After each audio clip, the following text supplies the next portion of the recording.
Միական պատերազմներն ու Տիկվան Մեծի կայսրության փլուզումը։ Քրիստոսի ցավեցությունը եւ թվականների մոտ Տիկվան Մեծի կայսրությունը գտնվում էր իր հզորության գագաթնակետում։ Տիկվան Մեծը իր նվաճած երկրներում դիվապետության ամրապնդելու եւ առաջացած ապստամբությունները ճնշելու նպատակով հիմնում է փոխհարքայությունները։ Կայսրության կենտրոնը մնում է Հայաստանը։ Այս ապստամբությունները խաթարում էին կայսրության կայունությունը, արտաքին ուժերը։ Հռոմը եւ Պոնդոսը անկայունություն էին հրահրում։ Տիկվան Մեծի կայսրության հզորացումն ու ընդլայնումը հակասում էին հռոմեական կայսրության շահերին։ Քրիստոսի ցավը 71 թվականին հռոմա-պոնտական պատերազմը ավարտվեց Պոնդոսի ջախջախմամբ, եւ պարտված Մհրդադ եւ Պատովը փախավ Հայաստան։ Տիկվան արքան չհրաժարվեց ընդունելուց, բայց ոչ արքունիքում, որ խնդիր չունենա Հռոմի հետ։ Նաեւ հնամերձեց նրան հանձնել հռոմեացիներին։ Հռոմեացի զորավար Լուկիոս Լուկուլուսը շտապեց հարձակվել Հայաստանի վրա։ Քրիստոսի ցավը 69 թվականին Լուկուլուսի բանակն անսպասելիորեն ներխուժեց Հայաստան եւ պաշարեցին մայրաքաղաք Տիկվանագերտ։ Այդ ընթացքում Տիկվան Մեծը մոտեցավ պաշարված մայրաքաղաքին եւ նրա 6000-անոց տիկնաձորը կրողով կարողացավ մտնել քաղաք եւ դուրս բերել արքայի ընտանիքն ու գանձարանը։ Ճակատամարտը տեղի ունեցավ հոկտեմբերի 6-ին եւ հռոմեացիները կարողացան հաղթել։ Այս հաղթանակը վճռեց Տիկվանագերտի ճակատագիրը, բայց թեր կանգուներ Արտաշատը։ Այս պարտությունից հետո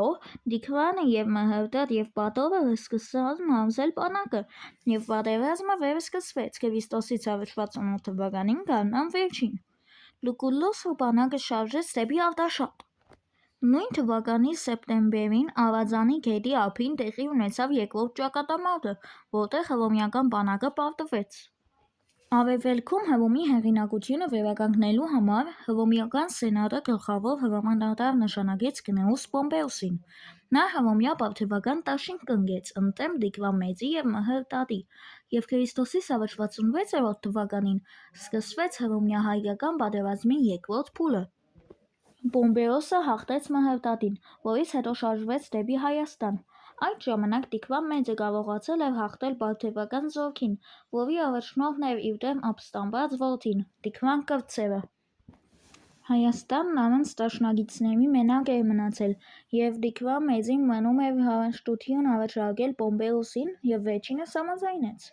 Երկու կողմերի միջև Քրիստոսի ցավը 66 թվականին աշնան Արտաշատում դաշնակիր կնքվեց, ըստ որի Տիկվան Մեծը հրաժարվում էր Հայաստանից դուրս կատարած իր բոլոր նվաճումներից։ Ծոպկն անջատվում էր Մեծ հայքից իբր առանձին թագավորություն, որտեղ պետք էր թագավորեր Տիկվան Կրտսերը, այդ պայմանով, որ նա էր ժառանգելու հայոց գահը Տիկվան Մեծից հետո։ Հայաստանը նաեւ ռազմատուգանք էր վճարելու Հռոմին։ Հայաստանը ճանաչվում էր հռոմեական ժողովրդի դաշնակից եւ բարեկամ, եւ Տիկվանին հաջողվեց պահպանել արքայից արքա Տիգրոսը։